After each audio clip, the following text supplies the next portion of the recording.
আজি দিনৰ চব্জিকণ খাই মানুহজনে ইমান বেছি ভাল পালে, মোক গধূলি একেবাৰে শান্তি দিয়া নাই। বোলে ৰুটি বনোৱা, পৰঠা বনোৱা, কিবা বনোৱা, মুঠতে চব্জিকণৰ লগত আকৌ হেনো তেওঁ খায় গধূলি সময়ত।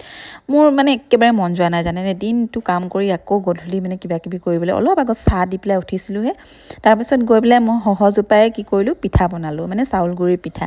পিঠাৰে চব্জিকণ তেওঁক খাবলৈ দিলোঁ, সঁচাকৈ ইমান বেছি সোৱাদ লাগিলে। তেওঁ একেবাৰে পূৰা ফূৰ্তি হৈ গৈছে, দেখিছে নাই বাৰু? তেখেতৰ চেহেৰাটো দেখি পেলাই গম পাইছেই। তাৰপিছত খাই বৈ ময়ো অকণমান খালোঁ দেই। খাই বৈ আকৌ আজি ৰাতিৰ বাবে খুব ধুনীয়া এটা ৰেচিপি, মাছৰ এটা আঞ্জা বনাম। গতিকে আপোনালোককো দেখুৱাই দিছোঁ আৰু মাছৰ যিটো ৰেচিপি। ধনিয়া পাত, নহৰু, জলকীয়া আৰু জালুক কেইটামান দি দিছোঁ। দি পেলাই এইখিনি পেষ্ট বনাই ল'ম। আৰু এফালে মাছখিনি ধুই পখালি লৈছোঁ, হালধি নিমখ সানি পেলাই ফ্ৰাই কৰিম। আজি কিন্তু মই মাছখিনি কেৰাহীত ফ্ৰাই নকৰোঁ, কাৰণ কেৰাহীত ফ্ৰাই কৰিলে মানে মই চাওঁ মানে তেলখিনিও শুহি লয় আৰু মাছখিনিও ভাল ধৰণে ফ্ৰাই নহয়। কিন্তু আজি টাৱাত ফ্ৰাই কৰিম, আৰু আগে পিছে মই কেতিয়াবা টাৱাত ফ্ৰাই কৰিলে খুব ধুনীয়া ফ্ৰাই হয় আৰু তেলো নুশুহে মাছকণে। চাব আপোনালোকক মই শেষত দেখুৱাম কি ধৰণে মাছৰ তেলখিনি বাচি যায়। এফালে দেখিছে নহয়, মাছখিনি একেবাৰে ৰঙাকৈ ফ্ৰাই হৈ গৈছে, একেবাৰে অকণমানো ভঙা নাই, দেখিছে নহয়? আৰু তাৰপিছত তেলখিনিও কিন্তু বাচি যাব। এইফালে মাছখিনি ধুনীয়াকৈ ৰঙাকৈ ফ্ৰাই হোৱা মানে মই এইফালে কেৰাহীখন পাতি লওঁ, আৰু এইফালে কেৰাহীখন পাতোঁ, লগতে ইয়াত তেল অকণমান দিছোঁ, বৰ বেছি তেল নিদিওঁ। এইফালে দেখিছে নহয়, এই চাওক কি ধুনীয়াকৈ তেলখিনি বাচি গ'ল।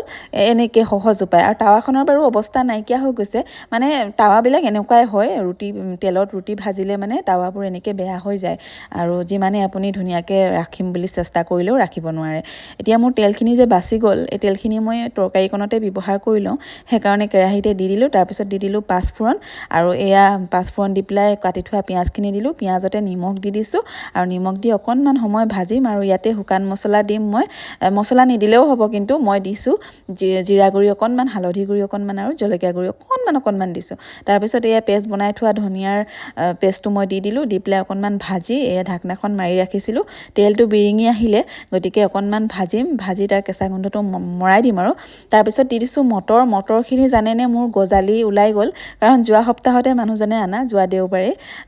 তথাপিও দি দিছোঁ আৰু একো নাই, ভালেই লাগে বাৰু তেনেকৈ খালেও। তাৰপিছত এয়া মটৰখিনি দিয়াৰ পাছত অকণমান ভাজি তেলটো বিৰিঙি আহিছেই, লগতে উতলা পানী দি দিছোঁ। পানী দি ঢাকনাখন মাৰি ৰাখিলোঁ, আৰু এয়া উতল আহিলেই নহয়। উতল অহাৰ পাছত ইয়াতে ফ্ৰাই কৰি থোৱা মাছখিনি দি দিছোঁ। ফ্ৰাই কৰি থোৱা মাছখিনি এনেকৈ দি পেলাই অকণমান সময় উতলিবলৈ ৰাখি থ'ম।